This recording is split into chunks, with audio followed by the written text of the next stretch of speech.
Eu sou Ricardo Amaral e estou aqui com o ex-presidente Lula para uma conversa de estreia no nosso Nocaute. Presidente Lula, na próxima semana os seus advogados vão entregar em Curitiba a resposta à denúncia aceita pelo juiz Sérgio Moro no âmbito da Lava Jato. Presidente, como é que é se defender de uma acusação sem provas? Ô Ricardo, eu continuo estarrecido com esse processo, porque na medida que você cria uma força-tarefa, e essa força-tarefa vai criando autonomia, faz um conluio, um acordo com a imprensa, já que a orientação do juiz é no sentido de que sem a imprensa não é possível você apurar crime de corrupção. E passa uma parte da Polícia Federal, uma parte do Ministério Público, a passar informações para a imprensa, e a imprensa passar informações para eles, ou seja, na necessidade de manter, sabe, o assunto aceso, o assunto forte, o assunto todo santo dia sendo novidade, tentando culpar as pessoas ou condenar as pessoas pelas manchetes dos jornais antes de chegar no dia do depoimento, no dia da investigação. Às vezes prendendo pessoas quando poderiam convidar pessoas para prestar depoimento. Isso tudo me deixa estarrecido, porque isso vai ferindo a liberdade democrática nesse país, vai ferindo a liberdade individual das pessoas. A segunda coisa que eu ouvi de alguns procuradores é que quando você cria um grupo-tarefa, esse grupo-tarefa ele vai criando autonomia e vai criando suas próprias regras. Você veja, o Tribunal Federal do Rio Grande do Sul chegou a dizer que a Operação Lava Jato não tem que obedecer às leis. Ela tem que ter regras próprias. Olha, nada nesse país pode ter regras próprias a não ser cumprimento da Constituição. Eu comparo um pouco essa operação, no meu caso, como a guerra do Iraque. Eu vou dar um exemplo. O Bush precisava entregar ao povo dos Estados Unidos um culpado. E o culpado foi pelo atentado às torres. Tá? E eu tive com o Bush dia 10 de dezembro de 2002.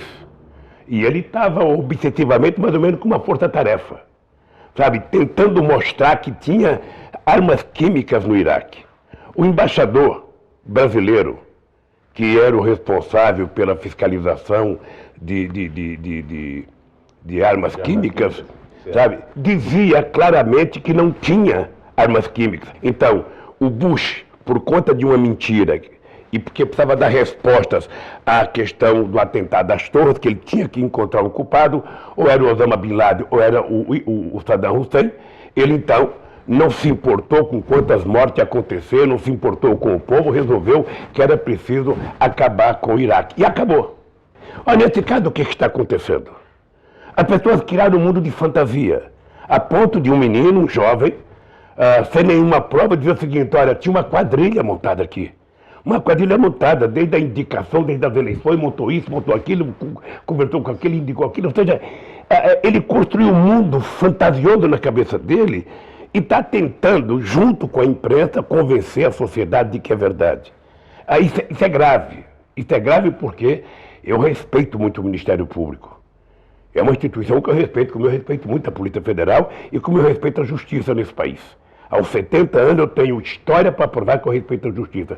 O que eu não posso é aceitar uma mentira. O que eu não posso é aceitar uma montagem fantasiosa. Eu estou muito tranquilo, nós vamos apresentar nossa defesa, vamos apresentar nossas testemunhas, e eu continuo falando o que eu falei durante 70 anos da minha vida.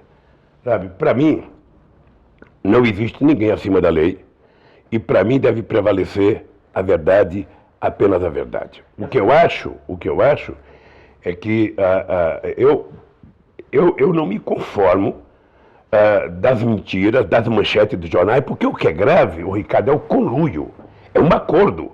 As revistas alimentam o Ministério Público, que alimenta os jornais, que alimenta a revista, que alimenta a televisão. Isso já faz anos e anos e anos. E é preciso que haja seriedade, porque esse comportamento da parte do Ministério Público, da parte da Polícia Federal e da parte da imprensa vai estimulando ódio na sociedade.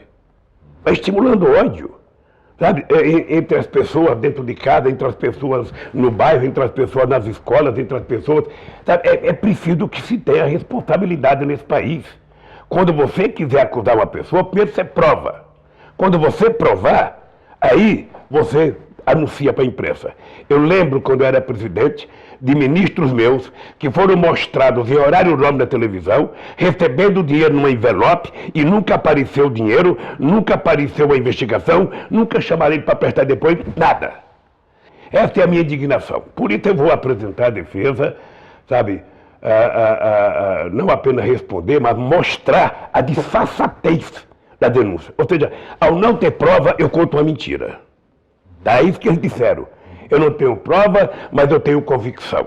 Quando o juiz Moro diz que é preciso fomentar a imprensa, porque a imprensa vai denunciar e a imprensa vai fazer com que o cidadão chegue no julgamento já condenado. Porque, em alguns casos, se o cidadão for absolvido, ele pode ser morto na rua, porque ele já está condenado.